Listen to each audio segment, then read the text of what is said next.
இந்தியாவில் கிறிஸ்தவர்கள் அப்படின்னு பார்த்தீங்கன்னா பெரும்பாலுமே நம்ம வந்து மதம் மாறினவங்க அப்படின்னு தான்.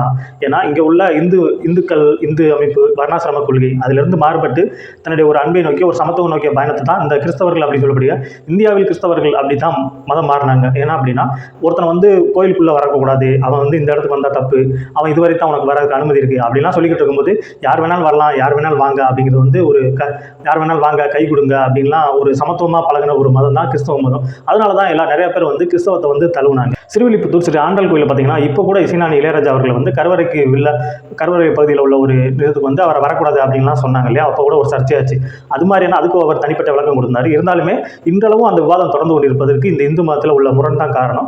இத்தகைய முரண்கள் அந்த காலத்துலையுமே நம்ம இருந்திருக்கு. இதில் சிலர் தான் கோயிலுக்குள்ளே வரணும், சிலர் வரக்கூடாது அப்படின்னு நிறைய கோயில்களில் இன்னும் இருக்கத்தான் செய்யுது. இப்படியெல்லாம் இருக்கும்போது தான் எனக்கு இந்த மதமே தேவையில்லை அப்படின்னு தூக்கி எறிஞ்சிட்டு கிறிஸ்தவ மதத்தை நிறைய பேர் தழுவ ஆரம்பித்தாங்க. கிறிஸ்தவம் அப்படிங்கிறது வந்து பார்த்தீங்கன்னா உண்மையிலேயே அன்பை போதிக்கிறது. நீங்கள் ஒரு இந்துவாக இருந்தாலும் சரி,